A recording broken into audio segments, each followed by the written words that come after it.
Leo, hi! Welcome to Mystic Queen PH at ito ang inyong monthly reading for June 2024. This is a general reading. Just take what resonates. Watch your Sun, Moon, Rising, Venus for other messages. And thank you sa lahat ng mga sumusuporta dito sa ating channel. Just a reminder, gamitin nyo lamang ang reading na to bilang gabay. Pa-follow, like na rin ang ating Facebook at TikTok. Lahat po yan Mystic Queen PH. Like, share, subscribe, turn on post notifications para lagi kayong updated sa ating mga readings. And if you're interested in private readings, meron tayong 25% discount dahil meron tayong 3rd anniversary promo. Extended yan hanggang May 31, 2024. So kung gusto niyo magpa-private reading, link on the description at sa pinned comment. Okay, so let's see. Leo, what's up with you ngayong June? June 2024. Okay. Bottom of the deck, 4 of Swords. Healing. You are healing. Kung meron kang mga pinagdaanang challenges in the past months or weeks, you just want to recover from it, no? So ngayong June, mas may time ka para sa sarili mo to recover. Gusto mo lang katahimikan. Yung iba naman sa inyo, mas magfo-focus rin kayo sa inyong health, no, sa kalusugan nyo, lalo na yung bawi-bawi ng tulog. Oo, kung kayo naging very very busy. So, may mga pwedeng magbabakasyon rin kayo, relax. Oo, lalo na kung sobrang intense ang nangyari sa inyo ng mga nakaraan. Okay? So, your overall energy for June is the 8 of Swords. Yan, parang may anxiety, may frustration dito. So, ito yung energy na nasa isip mo lang kung ano yung mga bagay na naglilimita sa'yo. So, might as well break free from that limitation and focus on your peace of mind, no? Kaya nga, ito yung overall energy rin sa inyo. To take a rest. Magpahinga. So, your challenge is the 4 of Wands. So, pwedeng magkaroon ng challenging situation sa family, sa parents, family members, anything related sa bahay, home life ninyo.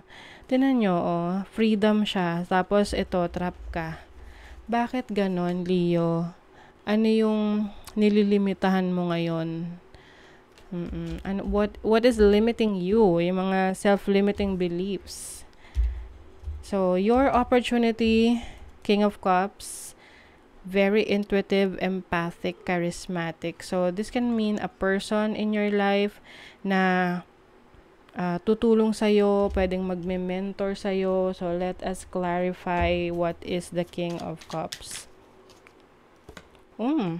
You're, someone who is close to you. This can be a romantic partner, someone na merong pagmamahal talaga sa'yo.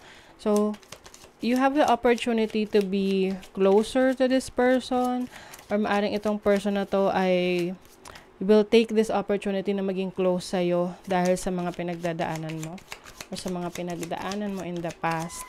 Someone will help you out. Okay? What is this? You have the 6 of Wands. Oh, 6 of Wands is success. Oo, transformation. So, ngayong June, I feel like you are going to break free from your limitations na feeling mo trap ka, feeling mo stuck ka na, no? Maari kasing yung iba sa inyo, nagpa-apekto kayo sa sinasabi ng iba, nagpa-impluwensya kayo sa opinion ng iba. So, ngayon, there is someone who's going to help you out. Can be a water sign, Cancer, Scorpio, Pisces, na meron talagang concern sa'yo. Someone who is, yung iba sa inyo, in love tong taong to sa inyo no? Oo. Kung hindi man to romantic connection, this can mean a person who loves you unconditionally. Okay? natutulong sa'yo in transforming your life, in transforming your mindset, and this will bring success, okay, ngayong June para sa'yo. So, your blessing is the Six of Pentacles, which is balance ng iyong cash flow, money, no? Some of you, maaring meron kayong marireceive na pera from your family. Meron din kayong kakayanan na tumulong rin sa iba. So, di ba yung mga kadalasan, yung mga tumutulong sa iba, they become more blessed dahil they get good karma, no? So, the more na you are reaching out or helping others, the more na mas maraming blessings na darating sa'yo. So, for your money, career, finances, I think, isa sa naging challenge ninyo is yung mga tao sa paligid nyo sa trabaho nyo, pwedeng may nambubuli sa inyo or someone that is spreading gossip or alam mo yun, iniintriga ka sa trabaho. I feel like ngayong June, mas magpo-focus ka sa peace of mind mo.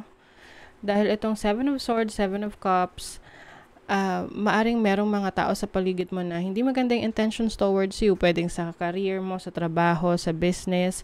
So, you have to be careful, okay? Be careful sa mga gagawin mong actions, sa mga decision making mo. Kasi maaring merong magti-take advantage of your kindness. So, ito yung pagiging tahimik lang sa kung ano yung mga goal mo, mga gusto mong ma-achieve sa pera mo, sa career mo, sa business mo. Keep it to yourself, okay?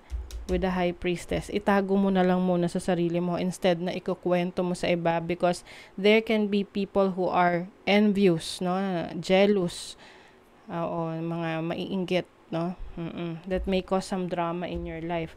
So, iwasan mo na lang yan. Pagdating sa love life, you have the Sun. So, this is your energy. Leo energy. This is confidence sa sarili mo.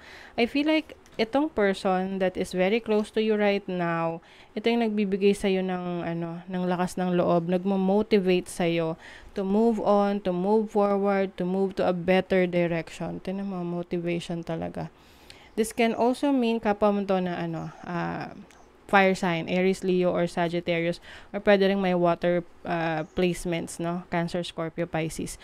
But, in terms of your relationship, kung ikaw man ay nagkaroon ng challenging situation sa relationship mo in the past, na nakaapekto rin sa mental health mo, you are finally moving on and moving forward. Mas meron ka na ngayong kalayaan, mas carefree ka na ngayon, okay? So, maaring for you, ang focus mo muna is to recuperate, no? Maka-recover ka from your challenges in the past or mga painful situation na experience mo. Let's see what else for Leo. You have Thunderbolt. Ayan. So, itong Thunderbolt is about being open-minded, no? So, maaring meron kang mga maiintindihan. Mas maiintindihan mo yung mga nangyari sa'yo in the past. At dahil doon, no, magkakaroon ka ng mga bagong ideas na dati nililimit mo yung sarili mo of accepting these ideas, but now you are more open. Mas malawak na yung pananaw mo sa buhay. You also have the Star. So, the Star is divine guidance. You are divinely guided, Leo. Yung mga ancestors mo, nag-guide sila sa'yo. Hindi ka nila pinababayaan. Okay? So, you are always being led to your destiny, sa path na dapat mo talagang kalagyan. Okay? So, this is also being more self-reliant, no? Pagiging independent. Let's see what else. You have the Sun. Oh, doble yung Sun mo rito. The Sun is about energy. So, I feel like ngayong June, mas marami kang energy na magawa yung mga bagay na gusto mong gawin. Okay? You are very confident. Malinaw na sa'yo yung mga gusto mo. Malinaw na sa'yo yung mga bagay na gumugulo sa isip mo in the past. Because the sun brings in clarity, liwanag. Okay? So, let's see, ano pa? For Leo, ngayong June 2024.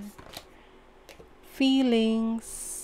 I feel like mas ka ngayon, sensitive ka sa feelings mo. Okay? You are healing. Oh, 'di ba? You are healing. Healing begins with feeling. Be gentle with yourself and tender with your heart. Oh, it's time for you to take care of yourself, Leo, by healing from your past. So, action. Baby steps are still steps and they're better than standing still. So, this makes sense kasi ito, yung energy ninyo, standing still. Okay? You are breaking free from that kasi you're going to take steps. Kahit na small steps yan, baby steps yan, one step closer yan to your goal, to your freedom. Okay? Let's see what else. Wow, oh, 'di ba? Success. This is your opportunity, okay? Today is a really good day. You're in the flow. Problems are solved quickly and easily. Helpful people show up. Oh my God. Ito yung sinasabi ko sa inyo kanina, 'di ba? Dito sa opportunity. Helpful people show up for you and unexpected gifts fall into your lap. Oh, merong surprises for you. Unexpected na mga regalo, surprises. Wow. Okay, so that is your reading, Leo. Thank you so much. Bye.